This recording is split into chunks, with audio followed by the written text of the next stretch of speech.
Hello everyone, welcome to my channel. I am Preeti Mahato और आज मैं आप लोगों का झारखंड की भौतिक संरचना का नेक्स्ट पार्ट लेकर आई हूँ, जिसमें मैं आप लोगों को बताऊंगी रांची पठार के बारे में। ठीक है, जैसे कि मैंने कल आप लोगों को राजमहल ट्रैप और पाट क्षेत्र के बारे में बताया था, उसी प्रकार से। ठीक है, सो चलिए स्टार्ट करते हैं।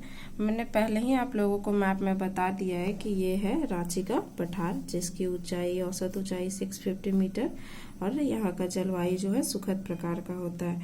ठीक है, और झारखंड और हजारीबाग और रांची को अलग करने वाली घाटी कौन सी है, तो दामोदर घाटी है।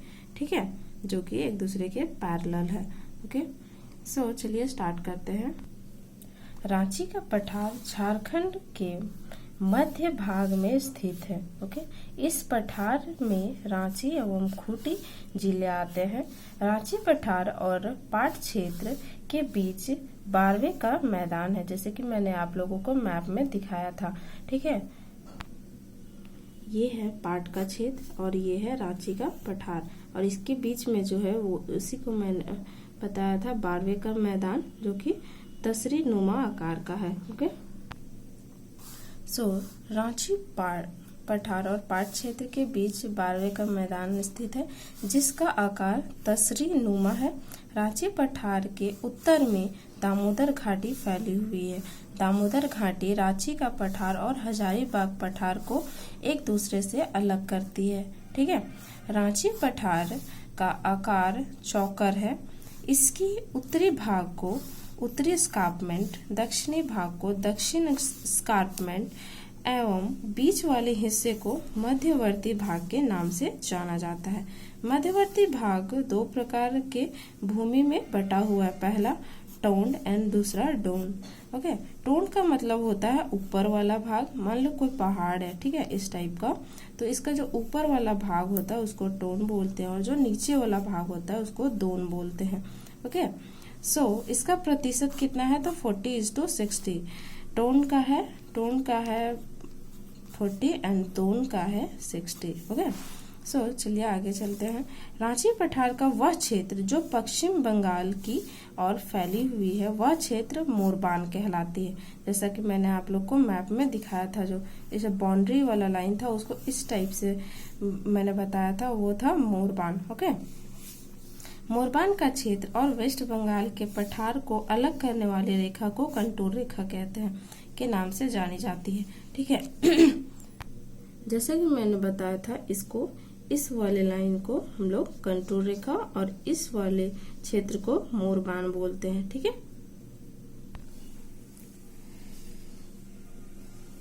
रांची पठार का औसत ऊंचाई 650 मीटर और यह हजारीबाग के समानांतर पैरेलल फैली हुई है।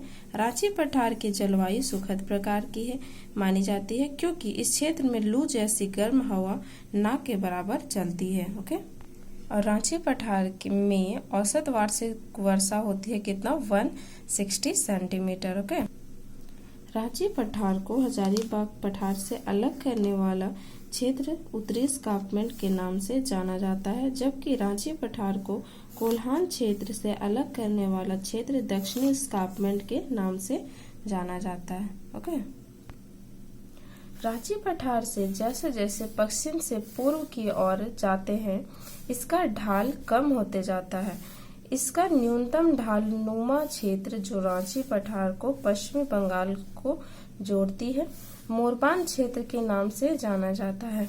मोरबान क्षेत्र में स्थित वह काल्पनिक रेखा जो रांची पठार से पश्चिम बंगाल से अलग करता है, कंटूर रेखा कहलाता है, जिसकी लंबाई है 350 to 400 किलोमीटर। ओके, रांची पठार के आकृति के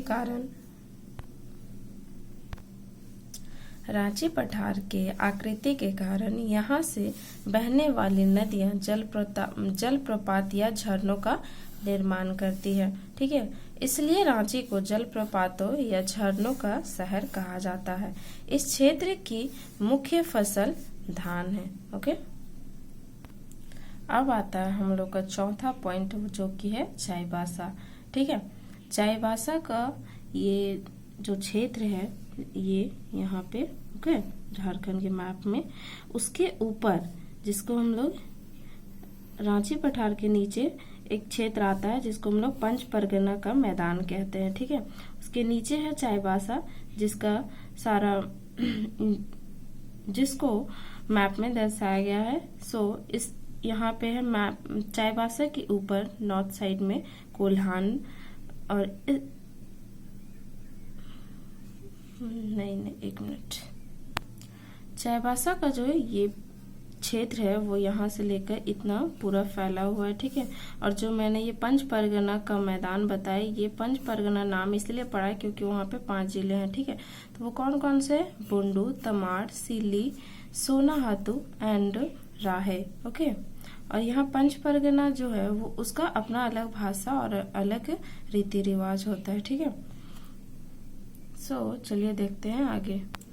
ये है चाईबासा का मैप में मैंने बताया है कि किस तरफ कौन सा डिस्ट्रिक्ट है। ठीक है, सो चाईबासा के नॉर्थ साइड में दालमा, साउथ साइड में कोल्हान एंड ईस्ट साइड में धारमून, जिसको हम लोग दालभूम भी बोल सकते हैं, और वेस्ट साइड में सारंडा वन, जो कि 7 वनों का मिश्रण है। ओके, सॉरी 700 वन मिल के सारंडा वन बनाता है। ठीक है, और ये जो क्षेत्र है इसको हम लोग पोरहाट श्रेणी बोलते हैं। ठीक है, सो चलिए देखते हैं। चाईबासा का मैदान सबसे निचला भाग है, इसकी औसत ऊंचाई 150 मीटर है और यह झारखंड का सबसे गर्म भूभाग है। इसी क्षेत्र में जमशेदपुर स्थित है। ओके, चाईबासा का मैदान झारखंड का दक्षिण में है, जिसके पूर्व में धालभूम, पश्चिम में सारंडा, उत्तर में दालमा श्रेणी और दक्षिण में कोल्हान एवं उत्तर पूर्व में पोरहाट की पहाड़ी स्थित है। ओके, चाईबासा के मैदान में स्थित सरायकेला खरसावां जिला झारखंड के जलवायु संकटग्रस्त में आता है। रांची पठार और पोरहाट की पहाड़ी को जोड़ने वाला विटमित्रापुर वेस्ट साउथ पहाड़ी के नाम से जाना जाता है। ओके, और जो मैंने पंच परगना का जो क्षेत्र दिखाया था मैप में, वो चाईबासा मैदान का उत्तरी पूर्वी में स्थित है, जो कि 5 क्षेत्र से मिलकर बना है। वो कौन कौन सा? बुंडू, तमाड़, सिल्ली, सोनाहातू, राहे। ओके, पंच परगना का मैदान कहते हैं जो 5 मिला के बनता है उसको। ठीक है, इस क्षेत्र का अपना भाषा और अपनी संस्कृति होती है। नेक्स्ट पॉइंट है हमारा 5th, जो कि हजारीबाग का पठार। ठीक है, हजारीबाग का पठार को ऊंचाई के आधार पर 2 भागों में विभाजित किया गया है। पहला है ऊपरी हजारीबाग का पठार, दूसरा है बाह्य पठार या फिर निचला हजारीबाग का पठार। ओके, सो पहला ऊपरी हजारीबाग का पठार। ऊपरी हजारीबाग का पठार को रांची पठार का समतुल्य माना जाता है, क्योंकि दोनों पठार का निर्माण लगभग एक ही साथ हुआ है। रांची पठार और ऊपरी हजारीबाग का पठार दामोदर नदी घाटी से अलग हुआ है। इस पठार की औसत ऊंचाई रांची पठार के समान 600 मीटर, अर्थात यह दोनों पठार एक दूसरे के समानांतर फैला हुआ है। ऊपरी हजारीबाग पठार मुख्यतः ग्रेनाइट और नीस का बना हुआ है, अर्थात इसका निर्माण आर्कियन काल में हुआ है। ऊपरी हजारीबाग के पठार को उपमहाद्वीपीय प्रकार के नाम से भी जाना जाता है, क्योंकि इस क्षेत्र की जलवायु न तो बहुत ज्यादा गर्म न ही बहुत ज्यादा ठंडी। इस क्षेत्र में औसत वार्षिक वर्षा 120 to 140 सेंटीमीटर के बीच होती है।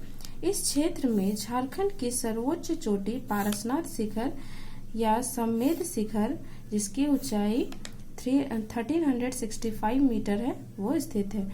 ऊपरी हजारीबाग पठार में रामगढ़, गिरिडीह, हजारीबाग, धनबाद इत्यादि जिले के क्षेत्र सम्मिलित हैं। ओके, नेक्स्ट हमारा हो जाएगा बाह्य हजारीबाग पठार का या फिर निचला हजारीबाग पठार। बाह्य पठार का सबसे बाहरी भाग कोडरमा पठार के नाम से भी जाना जाता है। इस पठार में मुख्यतः गिरिडीह का उत्तरी भूभाग एवं कोडरमा जिले आते हैं। इस क्षेत्र को अभ्रक की सर्वोच्च चोटी रूबी अभ्रक पाई जाती है, इसलिए कोडरमा को भारत की अभ्रक राजधानी के नाम से भी जाना जाता है। ओके, बाह्य हजारीबाग पठार का औसत ऊंचाई 450 मीटर है, 450 मीटर मानी जाती है लगभग। ओके, इस क्षेत्र का निर्माण आर्कियन काल में ही हुआ, परंतु इस क्षेत्र में मुख्यतः बेसाल्टिक चट्टानें पाई जाती है। ठीक है, तो ये था हमारा ऑल अबाउट झारखंड की भौतिक संरचना के बारे में, जिसमें 5 टाइप का था। पहला कौन सा था?